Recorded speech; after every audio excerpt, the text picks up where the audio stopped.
Il y a des débats dans le football qui dépassent largement le simple cadre du terrain. Des débats qui touchent à quelque chose de plus profond, la fierté, l'identité, le respect d'un maillot. Et aujourd'hui, c'est exactement ce qui est en train de secouer le football tunisien. Parce qu'une question commence à circuler de plus en plus fort chez certains observateurs du football africain. Jusqu'où une sélection nationale doit-elle accepter les joueurs binationaux qui arrivent très tard dans l'histoire? Et dans ce débat brûlant, un nom cristallise toutes les tensions. Rani Khedira, un joueur expérimenté, un milieu de terrain solide, le frère d'un champion du monde, Sami Khedira. Mais aussi un joueur de 32 ans qui, pendant toute sa carrière, n'a jamais porté le maillot tunisien. Soyons clairs, la Tunisie n'est peut-être pas la sélection la plus forte du monde. Elle n'est peut-être même pas la plus dominante du continent africain. Mais il y a une chose que personne n'a jamais pu enlever aux équipes de Tunisie de football, la fierté. La fierté de porter un maillot qui dépasse le simple football, la fierté de défendre un pays, la fierté de représenter un peuple, la fierté d'incarner une histoire faite de combats, de qualifications arrachées et de générations qui ont tout donné pour ce blason. En Tunisie, le maillot national n'a jamais été un simple choix de carrière. C'est un symbole, une responsabilité, presque un serment. Alors forcément, lorsque l'idée d'une convocation de Rani Khedira commence à circuler, une question surgit immédiatement. Une question simple, une question directe. Pourquoi maintenant? Pourquoi attendre 32 ans pour répondre à l'appel d'une sélection que l'on n'a jamais vraiment regardée auparavant? Pourquoi aujourd'hui, alors que toute une carrière s'est construite ailleurs? Pendant plus d'une décennie, Rani Khedira a construit son parcours en Allemagne.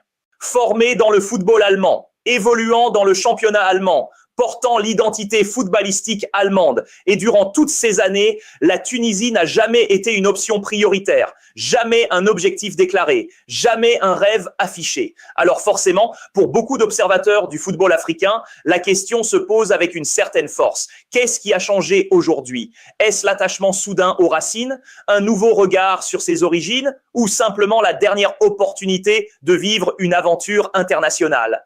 Car dans le football moderne, ces situations ne sont pas nouvelles. Les sélections africaines ont souvent accueilli des joueurs binationaux tardivement, parfois avec succès, parfois avec des regrets. Mais à chaque fois, le débat revient.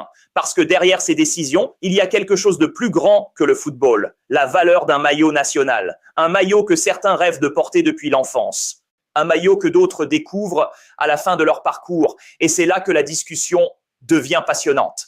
Car dans le fond, la vraie question n'est pas seulement sportive, elle est presque philosophique. Une sélection nationale doit-elle privilégier le talent ou la fidélité? Doit-elle ouvrir ses portes à tous ceux qui veulent la rejoindre, peu importe le moment, ou doit-elle protéger avant tout ceux qui ont toujours répondu présent? Et aujourd'hui, avec le cas de Rani Khedira, cette question revient au centre du débat. Un débat qui dépasse la Tunisie, un débat qui concerne tout le football africain et peut-être même l'avenir de ces sélections. Et c'est là que l'exemple du Maroc devient éclairant et inquiétant à la fois. Lors de la dernière grande compétition africaine, certains joueurs arrivés tardivement dans la sélection ont montré à quel point il est difficile de s'approprier instantanément l'histoire et le poids d'un maillot national. Même les gestes les plus simples, les plus symboliques, comme un pénalty décisif, ne se font pas sans comprendre la portée historique et émotionnelle de l'instant. Romain Saïs lui-même, ancien capitaine des Lions de l'Atlas, l'a rappelé. Certains joueurs n'ont pas encore senti le poids de ce que représente leur pays. Le constat est brutal. Un talent, aussi impressionnant soit-il, ne remplace jamais l'expérience, l'engagement et l'histoire d'une sélection. Dans ce contexte, interroger la convocation de Rani Khedira n'est pas un simple débat sur le talent ou la performance individuelle.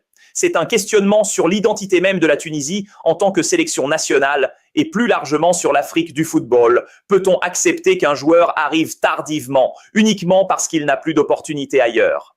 Quelle crédibilité une équipe garde-t-elle si elle devient un plan B pour tous ceux qui échouent ailleurs? Et ce débat dépasse largement les frontières tunisiennes. Il concerne toutes les sélections africaines qui, chaque jour, doivent équilibrer le talent et la fidélité, l'expérience et la sincérité, le cœur et la carrière. Car à la fin, ce n'est pas seulement une question de performance sur le terrain, c'est une question d'image, de respect et de fierté nationale. Et c'est exactement ce que le football africain est en train de mesurer aujourd'hui à travers ce cas précis. Certains prennent l'exemple du Maroc, et à juste titre.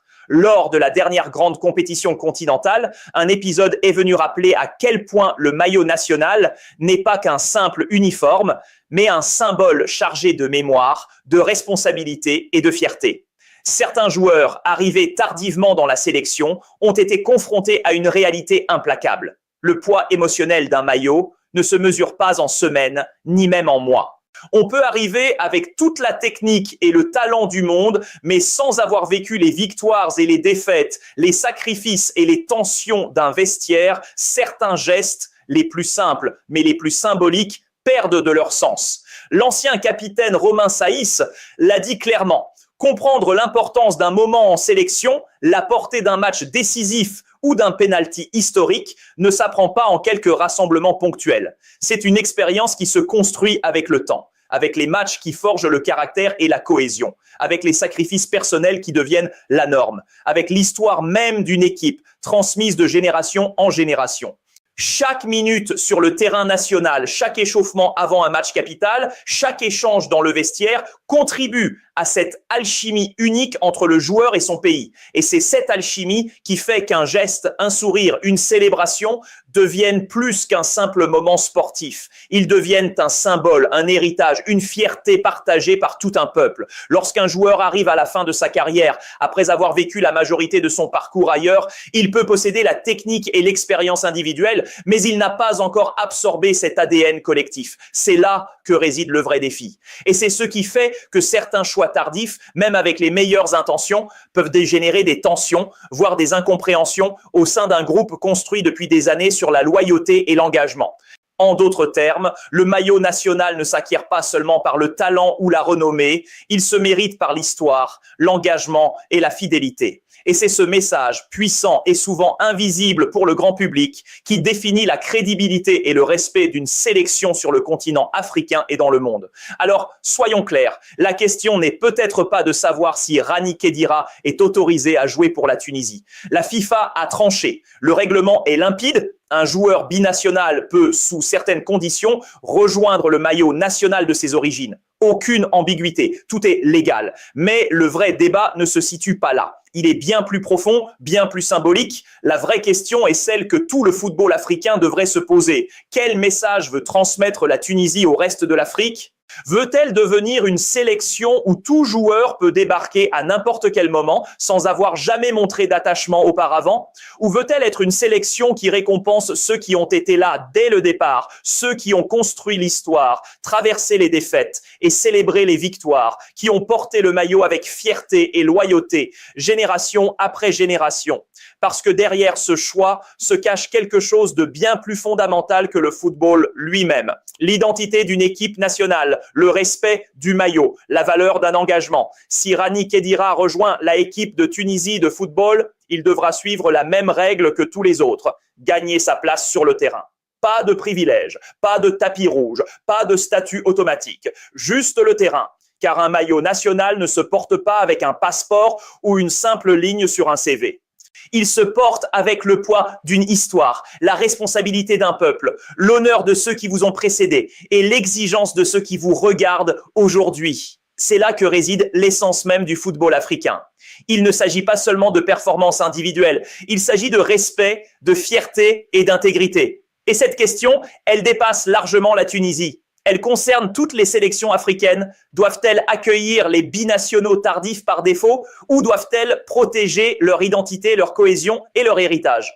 Le débat est ouvert, il est nécessaire, il est vital, parce que chaque décision dans ce domaine construit l'histoire du football africain, son image et son futur. Et pendant que cette discussion se poursuit, une chose est sûre, le football africain continue d'écrire son histoire, match après match, génération après génération, entre le talent, la loyauté et la fierté.